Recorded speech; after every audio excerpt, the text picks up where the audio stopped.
I remember it as if it were yesterday. When my father taught me that game, he only said that we needed to go into the closet, close the door, make sure it was dark, close our eyes, and imagine a completely different world, the opposite of the one we are living in, a place without sadness, fights, or illnesses.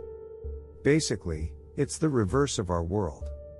Dad always did this when it was dinner time and there was no food on the table, or he asked me to do it with my younger brother when he started arguing with my mother. This was a long time ago. The name of the game was A Happy Place. Now, I'm an adult, married to a slightly younger woman. Our relationship was always stable, with its ups and downs. The problem was that, after many years of living together, the downs prevailed, turning our union into a complete disaster. We no longer slept together, and the only thing holding our marriage together was our son, Daniel, who is now 8 years old. We were invited to a party at the neighbor's house and drank a little. In the middle of the alcohol-induced haze, we slept together after a long time. A few days later, she said she was pregnant. It was a surprise to me, especially since I knew she didn't want another child. Soon, during the first exams, the doctors said our baby might have some health problems. When he was born, it was already certain that our baby wouldn't last long. The doctors said it was a miracle he was even born. Well, that's when things got a little strange. I was in the acceptance phase of my baby's condition, and the doctors kept saying he wouldn't last long. However, my wife carried a smile on her face. Something about that child made her happy, as if she had a reason to live, dedicating herself entirely to our baby. Besides the health problems, the baby had to eat certain types of food, even though he ate very little. Daniel, my older son, liked him very much. This doesn't mean I despised my baby, it's just an observation about this moment in our lives. One of the things that bothered me, maybe the only one, was the fact that he didn't sleep. He stayed awake all night, crying, wanting attention, and my wife stayed up all night with him, carrying our baby in her arms, walking around with that tiny thing all over the house, all night long. It was evident that Daniel could no longer bear to see that suffering. I had to do something to try to comfort my older son. I taught him the happy place game. I put him in the closet, sat next to him, closed the door, told him to close his eyes and imagine a place the opposite of our house, a happy place. I explained that he should imagine where his brother was healthy, his mother was happy and not fighting with me. We stayed in the dark for a few minutes, just listening to our breathing, and when I opened the door, I saw my boy was smiling. It seemed like everything had improved, it just seemed. I was surprised by my wife's screams calling me. I went to her and saw our baby motionless, pale, and not breathing. We took him to the doctor, and when we got there, they said that, after much suffering, he finally died. My wife burst into tears, and I tried to show sadness, but I had been expecting this. Until now, I haven't said anything to my older son. At his little brother's funeral, I told him the baby had died. Daniel was sad, but it didn't take long for him to accept it. Things got turbulent in our house because my wife was constantly lamenting and always finding an excuse to fight with me as if I were to blame for something. She barely gave any affection to our son, acting as if he had never existed. She just kept thinking about the baby, even knowing how much he had suffered in those few months he was alive, but she denied these things and started to hate me in every way. I couldn't sleep that night. Our last fight had been very ugly, and I needed to relax. I remembered the happy place. I went into the closet in my son's room when he was sleeping. I closed my eyes and imagined a reverse place.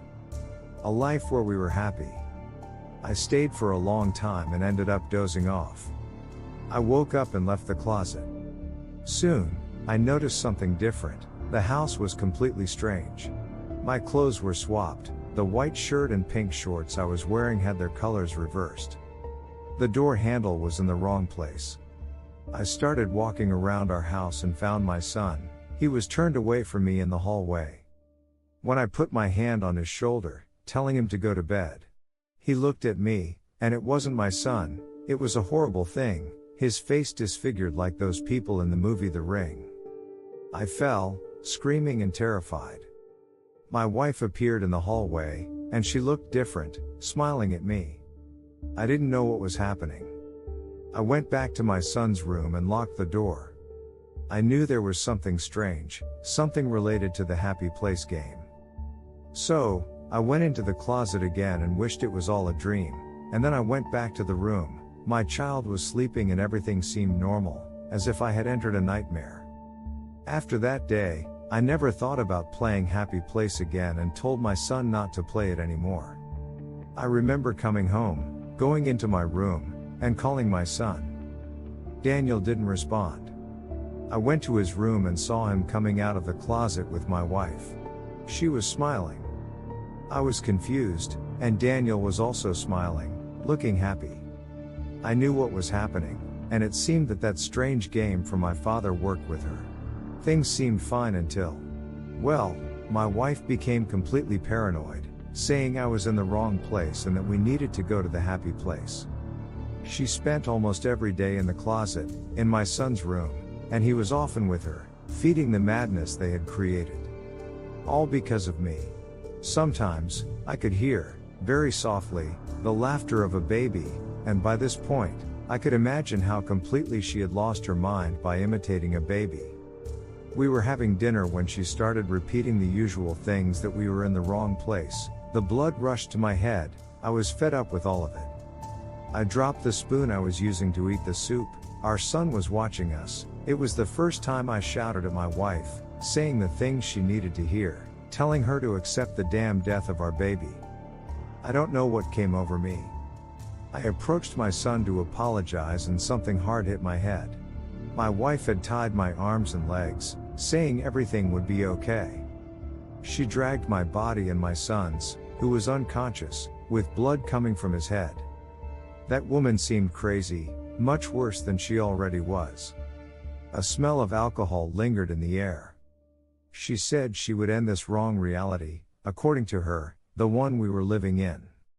Like a lunatic, she dragged my son's body into the closet and dragged me in too.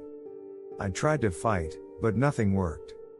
The strong smell of gasoline was getting worse, until she came into the room bringing a can of gasoline, then drenched my son and me. I couldn't scream for help because my mouth was gagged. I tried to fight, but nothing worked. She poured gasoline on herself and said everything would be okay. She closed the closet door. The smell of alcohol was very strong, making me dizzy.